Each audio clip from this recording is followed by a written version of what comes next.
Salut à tous! Alors, vous aimeriez vous baigner dans le Gange? Bon, c'est un peu bizarre, mais on peut quand même regarder ensemble les Rajas du Gange, la Goodies Box numéro 2.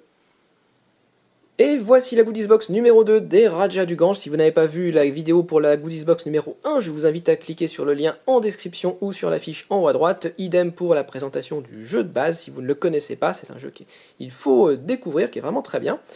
Donc cette boîte, quand on l'ouvre, c'est sous forme d'un petit coffret dans lequel on va trouver les différents objets promotionnels qui constituent cette boîte. Donc attention, ce n'est pas une extension, c'est juste une boîte qui réunit tout un ensemble de petits objets, de petits goodies, objets promotionnels qui ont été créés pour le jeu, mais qui avaient été, par exemple, distribués dans des festivals, des choses comme ça, et qui là sont enfin disponibles pour l'ensemble des joueurs.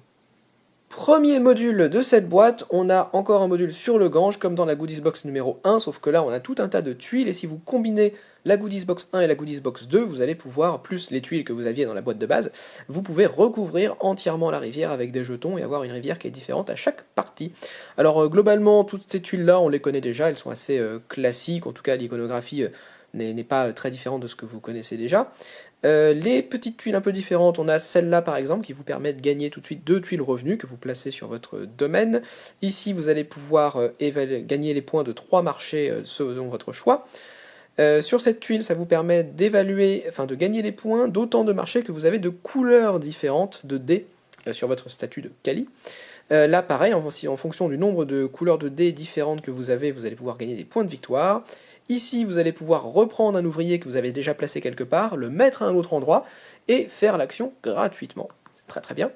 Et enfin, cette dernière action, ça vous permet de marquer à nouveau les points d'une tuile, alors que ce soit une tuile marché ou une tuile bâtiment, mais de remarquer en tout cas les points que vous avez gagnés sur une tuile qui est déjà dans votre province.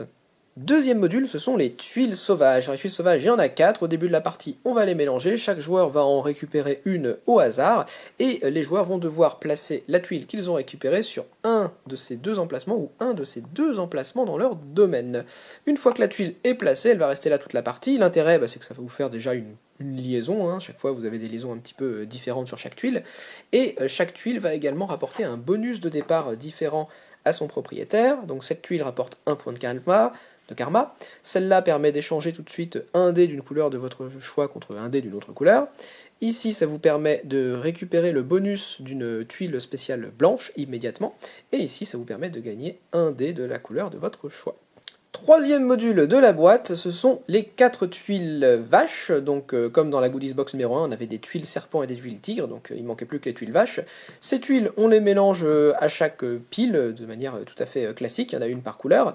Pour les acheter, il va falloir dépenser 2 dés de la couleur indiquée, quelle que soit leur valeur, et une fois que vous les avez dans votre province, elles vont avoir à la fois un pouvoir immédiat et un bonus permanent. Le pouvoir immédiat, il est le même pour les 4 tuiles, c'est que vous allez gagner 1 point par tuile sur laquelle il y a un marché dans votre province, y compris cette tuile-là, c'est considéré comme un marché. Et enfin, vous avez un bonus spécifique. Alors pour ces 3 tuiles-là, c'est le même, c'est presque le même, c'est-à-dire qu'à chaque fois que vous allez vendre un certain type de marchandises, vous gagnez des points, des sous en tout cas avec un certain type de marchandises, vous allez gagner un sou supplémentaire par marché de ce type. Par exemple ici pour les épices, le thé ou le tissu, si je gagne l'argent de 3 marchés à tissu par exemple, je vais gagner 3 points supplémentaires parce que je gagne un sou en plus par marché. Donc ça fonctionne pareil pour les 3 types de marchandises. Et ici, celle-là, cette tuile est un tout petit peu différente puisqu'elle va vous permettre, lorsque vous allez sur la case du plateau qui vous permet de gagner 3 marchés avec des marchandises différentes, cette tuile vous permet de considérer 2 marchandises identiques comme 2 marchandises différentes. Donc en fait, vous pourriez vendre 2 tissus et 1 thé, et ça compterait pour 3 marchandises différentes. Voilà, donc ça vous donne un petit peu plus de flexibilité. Quatrième module, ce sont les bénédictions de Kedarnath. Alors les bénédictions, ça vient avec cette tuile qui est recto verso. Vous allez choisir la face que vous préférez et vous allez placer cette tuile sur l'endroit où normalement on note le karma qu'on possède. Donc ça remplace l'emplacement. Alors comment ça fonctionne? Bon, déjà, ça va nous permettre de noter combien de karma on possède, ça change pas. Les joueurs vont quand même avoir leur petit cube ici qui va monter et descendre durant la partie. Le petit truc supplémentaire, vous remarquez ici, c'est qu'on a un emplacement pour placer un ouvrier. Alors comment ça marche? Imaginons que moi j'ai un cube ici. Je peux venir avec mon petit ouvrier à cet endroit, je ne vais pas payer de dés ou d'argent, je vais tout simplement pouvoir, lorsque je place un ouvrier, gagner un des 4 bonus qui est indiqué ici, donc par exemple un karma et un dé, un karma et une amélioration, un karma et des sous, un karma et des points de victoire. C'est différent de l'autre côté, je ne le développe pas, mais en gros c'est un petit peu différent. Le petit truc, c'est que je ne peux gagner de bonus que s'il n'y a pas de cube sur la ligne associée. C'est-à-dire que si je viens ici avec mon ouvrier, je pourrais gagner ce bonus-là, celui-là ou celui-là, mais je ne pourrais pas gagner celui-là parce que j'ai mon cube ici. Donc si les joueurs sont très répartis sur l'ensemble des niveaux de karma, bah, vous n'allez pas avoir tellement d'intérêt à venir ici. Mais par contre, s'il y a plusieurs joueurs, s'il y a des emplacements libres qui vous intéressent, bah, ça peut toujours être assez sympa. Ça fait une manière supplémentaire de gagner du karma, des dés et des éléments un petit peu supplémentaires. De l'autre côté, ça permet de récupérer des tuiles, d'évaluer des marchés, d'avancer sur la rivière ou éventuellement de gagner des points de victoire en fonction de son niveau de karma. Donc ça, c'est des 2 éléments assez sympas. Et ce module vient aussi avec une tuile marron. Et donc cette tuile marron, lorsque vous la connectez, vous allez gagner 3 points par niveau de karma que vous avez. Mais si au moment où vous connectez la tuile, vous avez un bonhomme ici sur l'emplacement du temple, au lieu de gagner 3 sous par niveau de karma que vous allez gagner 5 sous par niveau de karma. Donc si vous avez un mec ici, votre karma qui est au maximum et que vous connectez cette tuile, vous pouvez gagner 15 sous au moment où vous la connectez. 5e module de cette extension, le festival des couleurs. Alors au début de la partie, ici vous avez des tuiles qui sont recto verso, vous allez choisir le côté que vous souhaitez et vous allez placer ces tuiles sur les pistes de gloire et d'argent en fonction des numéros qui sont indiqués. Par exemple, cette tuile va recouvrir les cases 15 et 16 ici de la piste d'argent, ou la case 53 de la piste de gloire, c'est pareil. Donc par exemple, ça irait ici, donc on place chaque festival au bon endroit.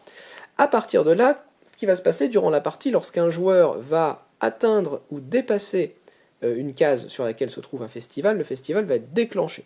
Alors si on est sur cette face-là, qu'est-ce qui se passe? On va prendre un dé de chaque couleur, on va les lancer, et ensuite en commençant par le joueur qui est le moins avancé sur la piste qui a permis de déclencher le festival, donc ce module c'est un module de rattrapage en fait, pour les joueurs qui sont les plus éloignés, donc en commençant par le joueur qui est le plus bas sur la piste qui a permis de déclencher le festival, le joueur va pouvoir choisir un dé, puis ensuite l'avant-dernier joueur va choisir un dé, l'avant-avant-dernier joueur va choisir un dé, et puis le joueur qui est en tête va choisir le dernier dé qui reste. Alors si jamais vous jouez avec moins de joueurs, vous allez, les dés qui sont restants vont être défaussés, ils ne sont pas distribués. Donc ça permet aux joueurs qui est en dernier, ça permet déjà à tout le monde de gagner un dé, donc on est tous contents, mais ça permet surtout au joueur qui est en dernière position de choisir son dé en premier. En plus de ça, le joueur qui est en dernière position, et donc qui a choisi le dé en premier, va également prendre la tuile du festival et va la garder avec lui. Et à partir de là, à n'importe quel moment dans la partie, lorsqu'il va utiliser un dé, il pourra décider de changer la couleur du dé pour une couleur qui lui convient une fois dans la partie en défaussant cette tuile. Donc par exemple, le 5 orange, ça lui convient pas, il défausse la tuile, il dit bah en fait c'est un 5 bleu, et puis il l'utilise comme un 5 bleu, tout simplement. Donc ça c'est pour la face recto. La face verso, recto, je ne sais plus, cette face-là en tout cas, du festival des couleurs. Et puis vous avez également une deuxième phase de l'autre côté, qui fonctionne de la même manière, sauf que les bonus sont un tout petit peu différents. Ici ce ne sont pas des dés, donc par exemple si on regarde celui-là, le joueur qui est en 4e position, cette fois, va avoir le choix entre tous ces éléments-là, il va prendre celui qui l'intéresse. Le joueur qui est en 3e position va pouvoir choisir une de ces 3 tuiles bonus, n'importe laquelle. Le joueur qui est en 2e position pourra choisir une de ces deux-là, et le joueur qui est en 1re position ne pourra choisir que celle-là. Hop, si on regarde par exemple cette tuile, pareil, le joueur qui est en 4e position pourra choisir un de ces 4 bonus, le joueur qui est en 3e position pourra choisir un de ces 3 bonus, etc. Donc encore une fois, c'est une sorte de mécanisme de rattrapage, pareil ici avec les chambres du palais. Donc c'est un mécanisme de rattrapage qui laisse davantage de possibilités, davantage de latitude au joueur qui est en dernier sur la piste. Et là encore, le joueur prend la tuile et pourra l'utiliser pour changer la couleur d'un dé à un autre moment durant la partie, mais encore une fois, c'est un coup unique.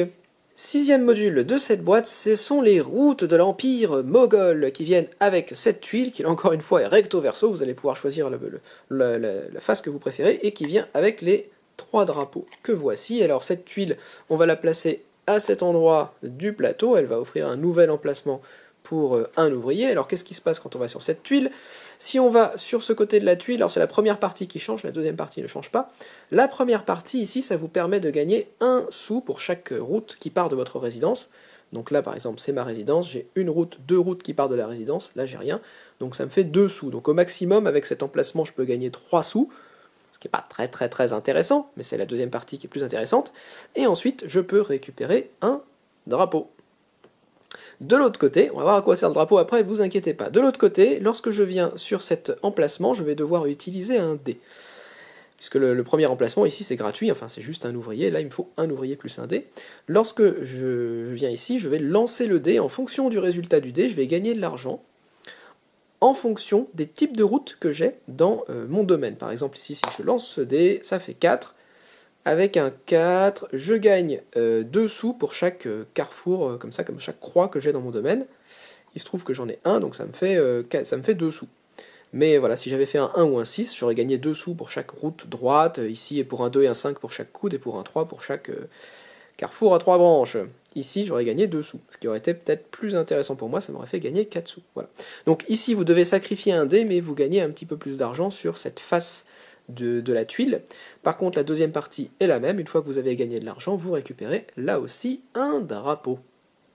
Alors, qu'est-ce que je vais faire avec ce drapeau? Eh bien, lorsque je vais faire l'action ici du bâtisseur, qui est une action qu'on oublie trop souvent, que moi j'ai tendance à très peu faire finalement dans le jeu de base, on va tout simplement prendre une tuile, payer le coût de la tuile de manière tout à fait classique, recouvrir une tuile de manière tout à fait classique, là encore, hein, on fait l'action du bâtisseur. La petite différence, si je possède un drapeau, c'est que la tuile que je recouvre, je vais pouvoir, non pas la dégager ou la laisser dessous, mais je vais pouvoir la replacer à un autre endroit de mon choix, un autre endroit légitime, légal en tout cas, sur mon plateau. Donc par exemple le 5 que je viens de recouvrir avec le 10, je vais pouvoir l'utiliser pour le mettre là, par exemple. Je ne vais pas gagner ce qui est indiqué sur la tuile, par contre, comme j'ai fait de nouvelles connexions, je vais gagner les bonus des tuiles spéciales qui sont connectées, et une fois que j'ai fait ça, je place mon drapeau dessus pour indiquer que la tuile a déjà bougé, je ne vais plus pouvoir ni la recouvrir, ni rien faire de spécial avec. Voilà, donc il y a uniquement 3 drapeaux dans la partie, une fois que les 3 drapeaux ont été récupérés, eh bien ça ne sert plus à rien, on ne pourra plus faire cette action. Et enfin, dernier module de cette boîte, c'est l'éléphant rose, qui n'est pas réservé aux gens qui ont trop bu. Alors comment ça se passe? L'éléphant au début de la partie, il démarre sur la case qui est ici, et le premier joueur qui vient faire l'action donc de relancer ses dés, va gagner 2 sous, va également prendre cet éléphant rose, et il va le garder jusqu'à ce qu'un autre joueur, lors d'un tour ultérieur, vienne faire lui aussi cette action, et lui prenne l'éléphant rose. Alors comment ça fonctionne? Le joueur qui a l'éléphant rose va avoir la possibilité, une fois par tour de jeu, de placer un de ses ouvriers sur un emplacement qui est déjà occupé par un ouvrier du premier joueur du tour en cours. Donc ça c'est très intéressant pour aller simplement dans des emplacements qui sont déjà occupés et qui sont intéressants et qui ont été pris tôt dans la partie par le premier joueur. Par contre, si vous êtes le premier joueur, vous ne pouvez pas aller 2 fois sur un emplacement que vous avez déjà occupé, donc ça ne vous servira absolument à rien, ça va juste servir aux autres joueurs si les emplacements que vous avez pris les intéressent. Boum! Et voilà, c'est tout pour la Goodies Box numéro 2 des Rajas du Gange. Je vais répéter quasiment ce que j'ai dit mot pour la Goodies Box numéro 1. C'est très bien, ils sont très chouettes tous ces modules, vraiment, ils fonctionnent bien tous. Mais encore une fois, ça ne remplace pas une vraie extension, c'est tout un tas de petits modules que vous ajoutez de temps en temps à vos parties qui font un petit peu varier les choses. Mais voilà, ça casse pas non plus 3 pattes à un canard, même si c'est sympa, je reconnais, tout est sympa, j'aurais plaisir à jouer avec chacun d'entre eux. Mais voilà, c'est un petit peu dommage encore une fois. Alors, si je devais les classer, peut-être celui que j'aime le moins là-dedans, ce serait peut-être cette histoire de drapeau avec le bâtisseur. En soi c'est sympa, hein, c'est pas le problème, mais ce qu'il y a c'est que l'action du bâtisseur, moi déjà je la fais jamais. Alors c'est peut-être un tort, c'est sûrement un tort d'ailleurs, mais je la fais très peu, j'y pense pas, et du coup la seule fois où j'ai essayé de la faire juste pour utiliser le module, parce qu'on avait mis le module en jeu, ça m'a été plutôt... ça m'a pas vraiment profité, ça a été plutôt négatif pour moi, donc j'en ai gardé une mauvaise image, mais le module reste intéressant, je comprends l'intérêt, ça peut être pas mal, mais c'est pas non plus... voilà, ça casse pas 3 pattes à un canard, quoi. Ensuite, on a le module des tuiles sauvages qui est pas mal, c'est sympa. En fait, ce qui est bien avec ce module, c'est que finalement, ça rajoute juste une mise en place différente, ça rajoute pas de règles spécifiques durant la partie. Donc ça, c'est plutôt cool, ça veut dire que vous pouvez le rajouter, ça vous donne des liaisons supplémentaires, un petit truc en plus, une petite touche différente, sans que vous soyez obligé de vous embêter avec des règles supplémentaires durant la partie, donc ça va pas freiner le déroulement de la partie, ce qui est plutôt cool. On a également les tuiles ici vaches, bon bah voilà, ça bonifie un petit peu vos marchés, ça c'est comme les tuiles serpent et les tuiles tigre de la Goodies Box numéro 1, vous les ajoutez pas, ça change pas grand chose, mais ça fait toujours un petit peu de variété, c'est sympa, ça fonctionne. Ensuite, le festival des couleurs, c'est plutôt intéressant, je trouve, comme mécanique de rattrapage, et puis ça fait appel toujours à l'idée qu'on voilà, on a une petite récompense quand on arrive à tel ou tel endroit, ça fait toujours plaisir de gagner des choses gratuitement, donc ça mange pas de pain, et c'est assez chouette, plutôt intelligent comme mécanique de rattrapage, puisque tout le monde gagne un petit peu quelque chose, mais celui qui est vraiment derrière va gagner un petit peu plus que les autres. Donc c'est plutôt une bonne idée d'avoir mis en place ces tuiles du festival des couleurs. Ici, les tuiles de la rivière, c'est vraiment sympa également, c'est toujours... voilà, la rivière c'est pareil, hein, c'est le circuit de la récompense, on avance, on gagne un truc, on avance, on gagne un truc, on est tout le temps en train de se gorger de ressources et de dés, donc on a envie d'y aller, on a d'autant plus envie d'y aller avec ces différentes tuiles là qui permettent un bon renouvellement des parties. L'éléphant c'est sympa également, ça permet aux derniers joueurs de ne pas se sentir lésés, hein. Si vous jouez en 4ème et que vous allez chercher l'éléphant, bah, vous allez pouvoir peut-être aller sur la case de la danseuse, qui est souvent occupée très précocement dans le jeu par le premier joueur, ou par des cases désirées par d'autres joueurs, donc ça redonne aussi un petit peu d'intérêt à une case du plateau qui n'était pas forcément, enfin moi dans mes parties en tout cas, qui n'est pas tellement utilisée, qui est la case qui vous permet de relancer les dés et d'avoir un peu d'argent. C'est pas une case que j'utilise tellement, et du coup là ça lui redonne un petit peu d'intérêt, sans ajouter des tonnes et des tonnes de règles, donc c'est plutôt chouette également. Et enfin, le module que je préfère là-dedans, c'est celui-là, avec le temple qui vous permet d'aller chercher de nouveaux bonus. Je sais pas pourquoi, peut-être parce que c'est simple à comprendre, que c'est facile à mettre en place, que c'est pareil, ça rajoute pas une tonne de règles durant la partie, mais ça rajoute quand même un petit emplacement supplémentaire, avec des bonus qui sont cool, parce que des fois le karma, on a un petit peu de mal à aller le chercher si on n'a pas de 3, pour voir le vieil homme, je sais plus comment il s'appelle. Donc ici c'est pas mal si on a juste besoin d'un karma et d'un dé ou d'un petit truc comme ça, c'est assez polyvalent comme emplacement, donc c'est assez intéressant. Voilà, donc globalement moi j'aime bien tout ça, encore une fois, ça fonctionne, mais ça ne remplace pas une vraie extension pour les Rajas du Gange, je redirai toujours la même chose. Bref, n'hésitez pas à aller voir la Goodies Box numéro 1 si vous ne l'avez pas vu, la vidéo du jeu de base si vous ne l'avez pas vu, et de vous le procurer et de le tester, en tout cas quoi qu'il arrive, puisque ça reste un excellent jeu. Voilà, donc c'est tout ce que j'avais à dire pour les Rajas du Gange, la Goodies Box numéro 2. N'hésitez pas à laisser un commentaire, à mettre un pouce vers le haut, à vous abonner, et moi je vous retrouve la prochaine fois. Salut!